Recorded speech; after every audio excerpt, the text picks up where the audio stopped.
I'm Marc Durando. I'm Executive Director of European Schoolnet. European Schoolnet is a network of Ministry of Education dealing with the transformation of teaching and learning processes. We are concerned by acting as interface between policies and practice which are developed with schools all over Europe in various pilot activities. We collect evidence on which to base policy recommendations for our ministries of education. Among our core activity is the STEM attractiveness for young students, and European Schoolnet works with science teachers on various European cooperation projects in that area. We'll concentrate in this presentation on the motivation criteria which can lead students to opt for science studies and later on for science jobs. But let's first analyze the situation of STEM education and STEM in schools. There are three major issues regarding the situation of STEM in education. The first major issue in Europe concerns the attractiveness of STEM studies for pupils and, to some extent, for teachers. STEM studies are considered as being difficult. The image of STEM study is not so well perceived. The second issue is more linked to the necessity to consider a renewed pedagogy and new pedagogical approach on how we are teaching science in schools. The third issue concerns more career prospects compared to other sectors, where the attractiveness of science jobs is not necessarily on the top of the agenda of all our STEM graduated students. When one looks at the situation of STEM in schools, it can be characterized by three main elements. The first element science teachers are faced with concerns curricula. Curricula in science generally are overstuffed with factual content.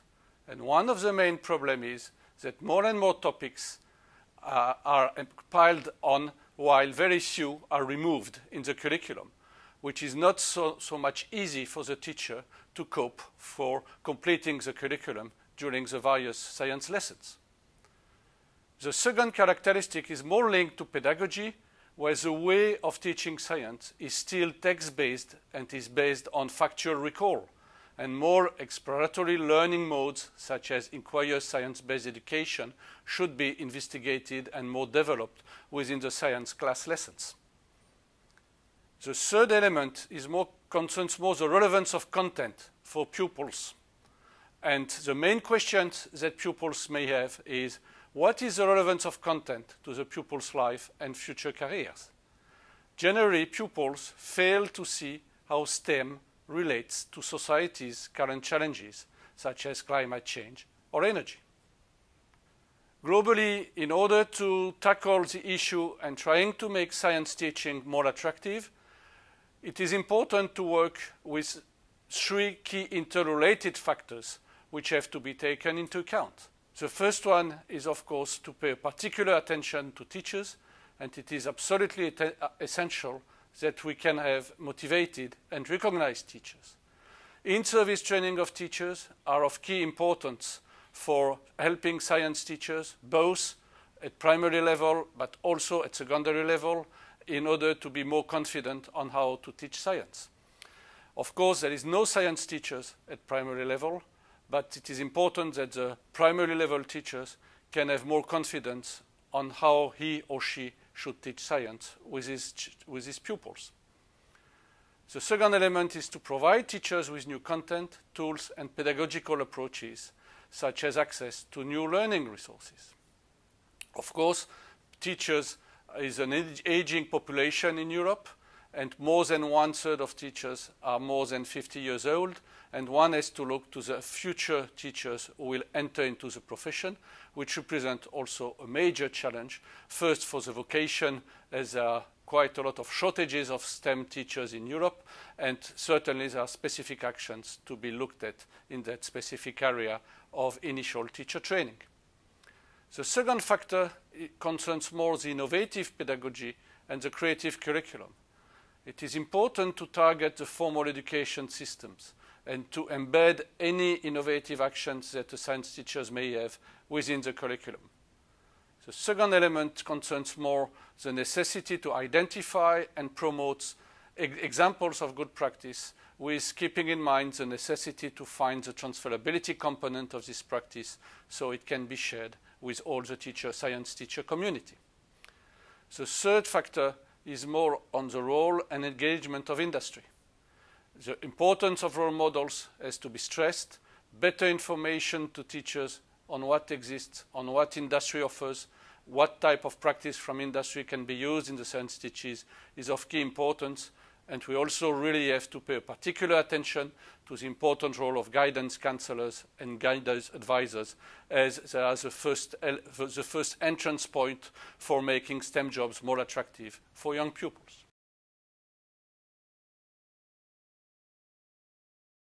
It may be of interest for science teachers to have a motivation model analysis to understand better which factors can influence young people's study choices. These factors relate first to the young people themselves, secondly to the study options concerned, thirdly to post-graduation career prospects. In order to position all the factors that determine whether a student chooses STEM study option or not, it seems interesting to use the expectancy value model from Eccles and her colleagues.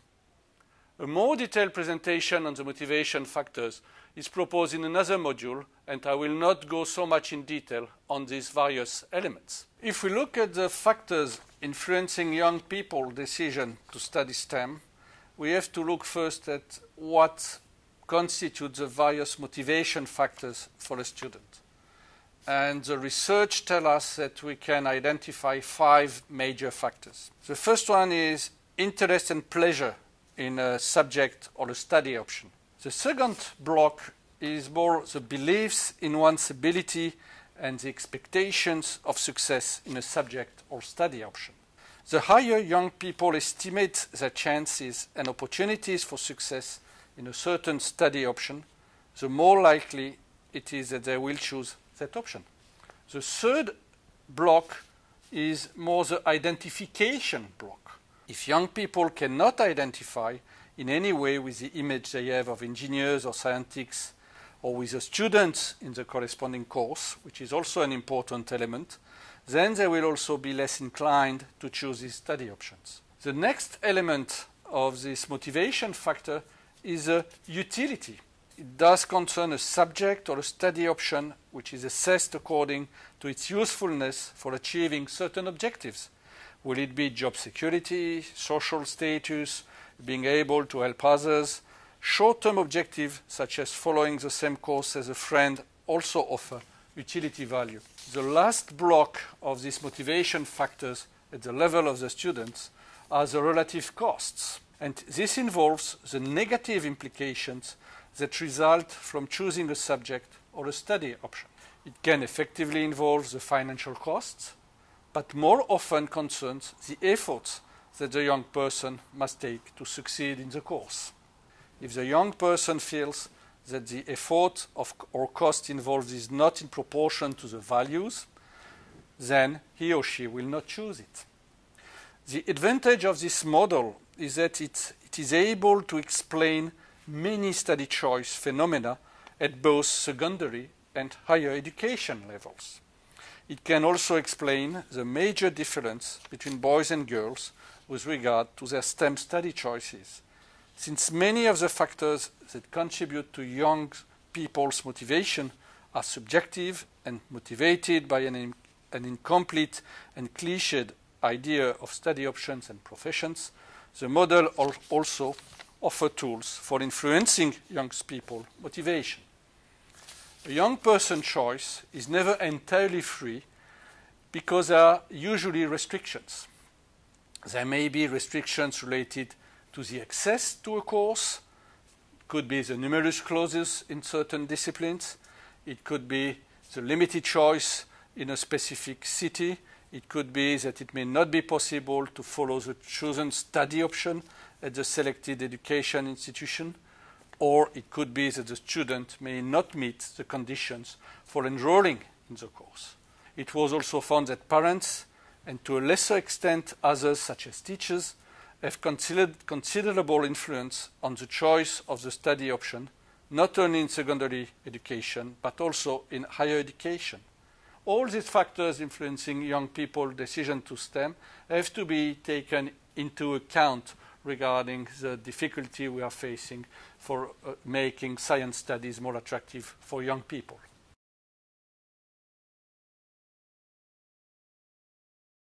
In fact, our education systems are faced with two challenges in STEM education.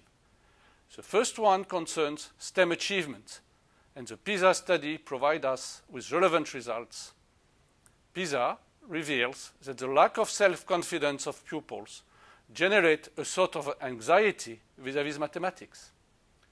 30% of students reported that they feel helpless when doing mathematics problems. Also, PISA reveals that better student-teacher relations are strongly associated with greater student engagement with and at school. But high STEM performance in a country does not lead to a higher level of interest. And the second challenge is more to ensure that all our young STEM graduates can take science jobs later on when they enter into the labor market. How can we improve the situation? And more importantly, how can STEM teachers contribute to make STEM studies and STEM jobs more attractive? Based on the various national initiatives which exist in all our countries, we could formulate 4 main recommendations in order to support science teachers in their daily activities. The first one is to embed science fairs in school activities. It is absolutely important that schools could consider better integrated science fair projects in the school day. It presents a lot of advantages. First, there will be a strong ownership among pupils when they work in science fair activities. Secondly, it provides an independent work at the level of the student, which provides the student with much more confidence. The third advantage is certainly the shift of learning, and that's a way to move from directed learning to problem-based learning, which is certainly quite an important element to be developed in the way we teach science. And finally, the effect to embed science fair in school activities provide a clear link between STEM activities and STEM careers. It's really an easy recommendation for science teachers, and it should be quite important if all science teachers could find a way to embed all science fair in school activities. The second recommendation concerns the necessity to share innovative practices and experience from all science teachers. Teachers should be encouraged to share their experience. They should not hesitate to discuss with other counter colleagues in their schools, in other schools, with schools from other countries. There are quite a lot of online teacher communities which exist, and we should encourage science teachers to use the opportunities offered by the e-training platform, by the Scientix platform, by the Ingenious platform, which provide all the opportunities to exchange practice and innovative pedagogies developed by science teachers. Teachers should share their experience also on STEM teaching. Quite a lot of inquiry-based science education activities are of key importance, and it is important that teachers can find the space where they can really exchange on all these matters. Of course, linked to all this sharing of experience, we should also encourage science teachers to attend more in-service training courses and more online courses. The third recommendation is linked to the collaboration with industry. It is absolutely essential that teachers can define a better way to collaborate with industry. Contextualization of science teaching is important. Teaching should be steeped in real-life problem solving. Development of new teaching materials should integrate practice from industry. Importance of role models for attractiveness of STEM jobs should be highlighted as well, and it is absolutely essential as well that teachers should work with guidance advisors and guidance counselors in order to support the development and the attractiveness of STEM jobs for future STEM graduates. The fourth recommendation is on enhancing and reforming STEM curricula. We all know that the revision of curriculum is very long and from time to time cannot happen. However, Nothing prevents a science teacher to try to teach scientific methods and competence and not only facts. It is absolutely important as well that teachers can concentrate on also teaching scientific methods. More flexibility should be required to enable teachers to innovate and inspire, and teachers should be encouraged to develop new forms of pedagogy. We mentioned the inquiry science-based education. Collaborative approaches are also of key importance, and exploratory learning modes should be more developed, and we should move from fact-based towards more competence-based learning and teaching processes. I hope you enjoyed this presentation and that all science teachers will contribute to a better image of science studies and STEM jobs.